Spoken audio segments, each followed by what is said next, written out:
प्रिय विद्यार्थियों, आज की इस वीडियो क्लास में आप सभी का स्वागत है। आज हम हिंदी व्याकरण के अंतर्गत संज्ञा, सर्वनाम, क्रिया, विशेषण, उपसर्ग, प्रत्यय, अवयव, संधि, समास, पर्यायवाची, विलोम शब्द, वर्तनी, अनेक शब्द, कारक, वचन, अनेकार्थी शब्द, तत्सम, तद्भव इत्यादि से जुड़े महत्वपूर्ण प्रश्नों का अभ्यास करेंगे। प्रतियोगी परीक्षाओं की दृष्टि से यह प्रश्न महत्वपूर्ण हो सकते हैं, अतः आप इनका अभ्यास करते रहें। वीडियो शुरू करने से पहले आप इसे शेयर अवश्य कर दें, जिससे इसका लाभ अन्य विद्यार्थियों को भी मिल सके। आज की इस प्रश्नों की श्रृंखला का पहला प्रश्न है, अत्याचार शब्द में उपसर्ग है आ, अत्य, अति या फिर अत।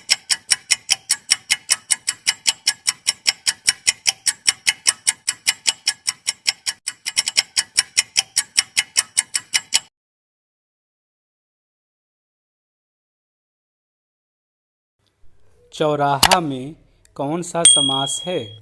कर्मधारय, तत्पुरुष, द्विगु या फिर अव्ययी भाव।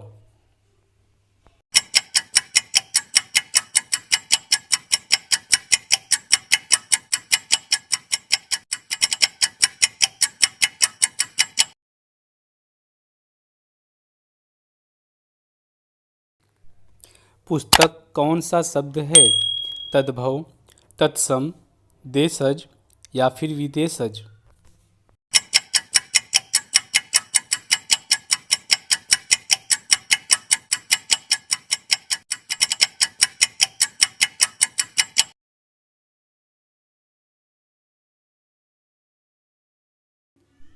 मैं कौन सा पुरुष है? उत्तम पुरुष, मध्यम पुरुष, अन्य पुरुष या फिर इनमें से कोई नहीं।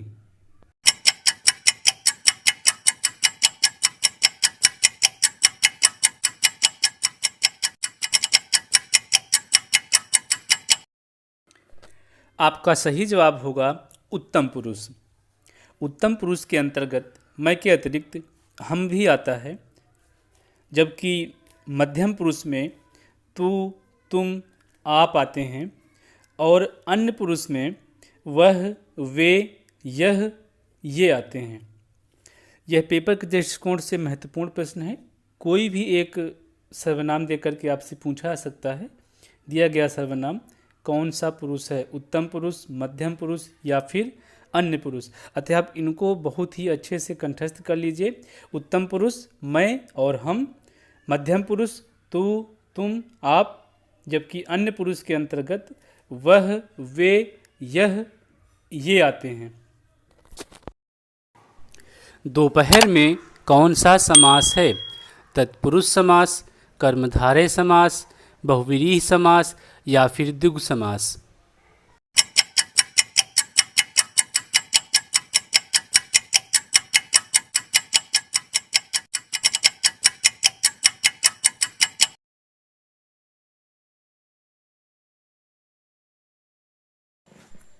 जिन शब्दों की व्युत्पत्ति का पता नहीं चलता उन्हें कहा जाता है तद्भव, तत्सम, देशज या फिर संकर।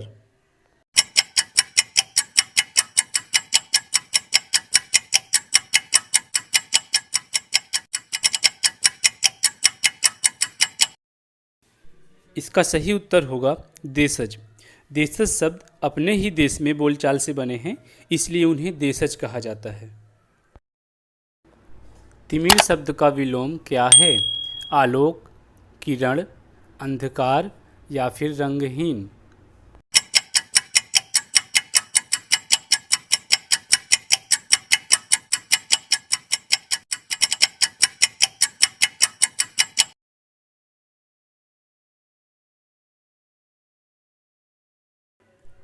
जो बहुत बोलता हो के लिए एक शब्द होगा बहुभाषी, वाचाल, अल्पभाषी या फिर मितभाषी।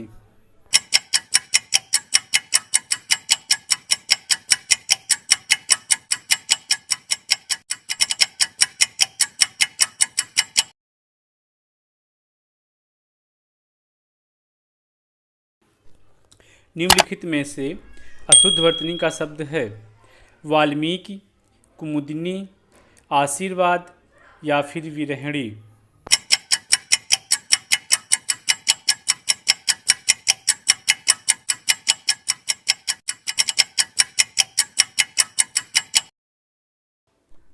विरहिणी अशुद्ध विकल्प होगा।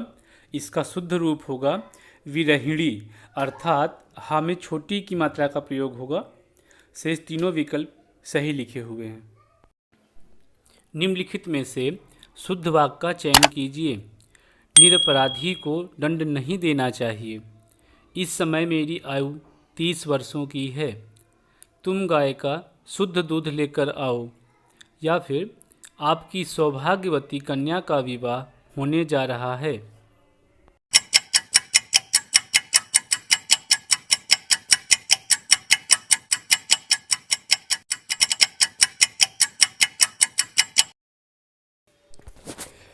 सही विकल्प होगा तुम गाय का शुद्ध दूध लेकर आओ। शेष तीनों विकल्प अशुद्ध हैं।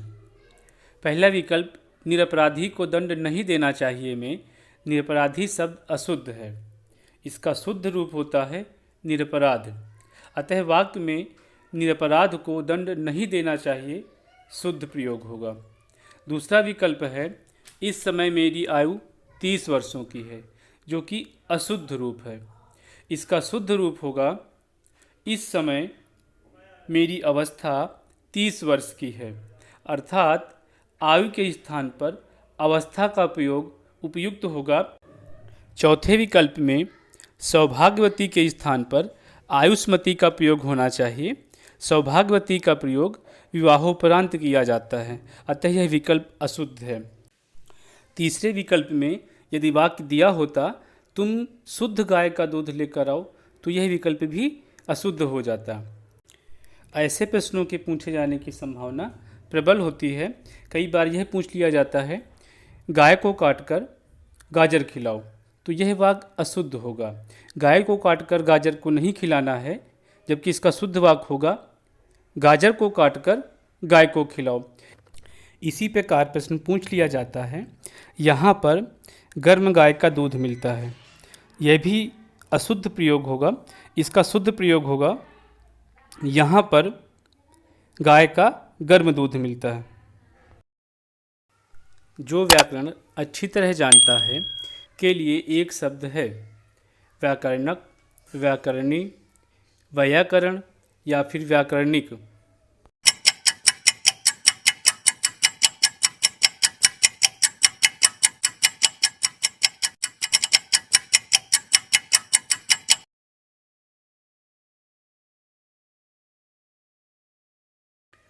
कारक के कितने भेद होते हैं? 5, 6, 7 या फिर 8?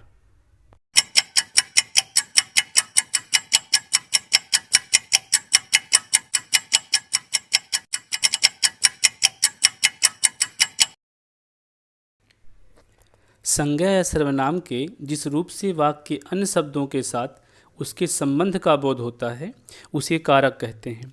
हिंदी में कारकों की संख्या 8 मानी गई है।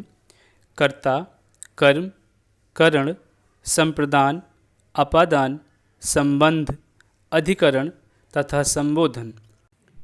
जबकि संस्कृत साहित्य में 6 कारक माने जाते हैं, जिसमें संबंध तथा संबोधन कारक की गणना नहीं होती है।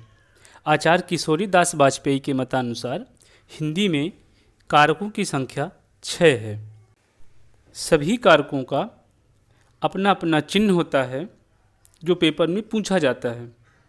जैसे कर्ता कारक का चिन्ह क्या है, या करण कारक का चिन्ह क्या है, या अपादान कारक का चिन्ह क्या है। पेपर में यहाँ से प्रश्न बनता है, अतः आप इन कारकों को तथा उनके चिन्हों को विशेष रूप से अध्ययन कर लें। हिंदी में जिन 8 कारकों और उनके चिन्हों का उल्लेख मिलता है वो निम्नवत हैं। कर्ता कारक के लिए ने चिन्ह का प्रयोग किया जाता है। कर्म कारक के लिए को चिन्ह का। करण कारक के लिए से द्वारा चिन्ह का। संप्रदान कारक के लिए को के लिए चिन्ह का, अपादान कारक के लिए से चिन्ह का। यहाँ पर ध्यान देने योग्य बात यह है कि से चिन्ह का प्रयोग करण तथा अपादान कारक के लिए किया जाता है। अपादान कारक में अलगाव होने की स्थिति या किसी से तुलना होने का संदर्भ आता है, जबकि करण कारक में ऐसा नहीं होता है। इसे हम उदाहरण के माध्यम से समझें तो एक वाक्य है, बच्चे बस से पाठशाला जाते हैं। यहाँ पर कारक चिन्ह से का प्रयोग आया है, बच्चे बस से, तो यहाँ पर करण कारक का प्रयोग होगा, यानी करण कारक यहाँ पर होगा। लेकिन अगर आपसे प्रश्न यह किया जाए कि राम सीता से सुंदर है और यहाँ पर भी से चिन्ह का प्रयोग आता है, तब यहाँ पर करण कारक का प्रयोग होने की बजाय अपादान कारक का प्रयोग होगा। क्यों? क्योंकि यहाँ पर किसी की तुलना की जा रही है, राम की तुलना सीता से की जा रही है, अतः यहाँ पर अपादान कारक होगा। जहाँ पर किसी से अलगाव या तुलना का बोध होता है वहाँ पर अपादान कारक होता है।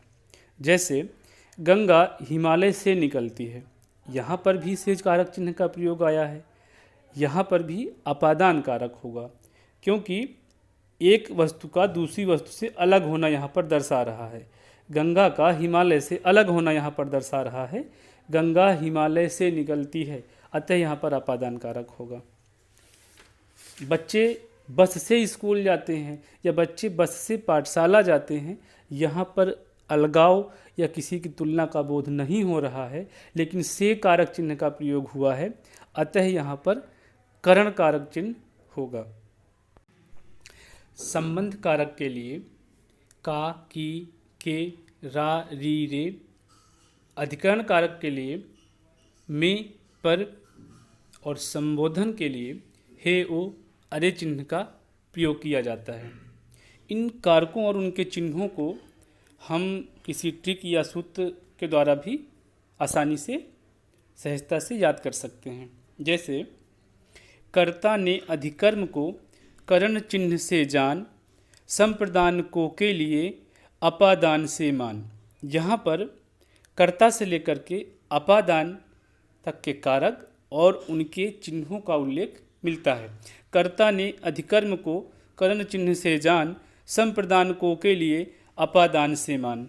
संबंध का की के अधिकरण में, पर संबोधन हे, ओ, अरे। तो इस प्रकार से आप इन कारकों को और उनके चिन्हों को आसानी से समझ सकते हैं, याद कर सकते हैं। पेपर में यहाँ से प्रश्न पूछा ही जाता है, आप इन्हें अच्छे से तैयार कर लें, इनका अध्ययन अच्छे से कर लें, बार बार इनका अभ्यास करें। अभ्यास ही सफलता का मूल है और आप अभ्यास करके इन कारकों को, उनके चिन्हों को, उनके प्रयोग को सहजता से समझ सकते हैं। सर्वनाम के कुल कितने भेद होते हैं? 5, 6, 7 या फिर 8?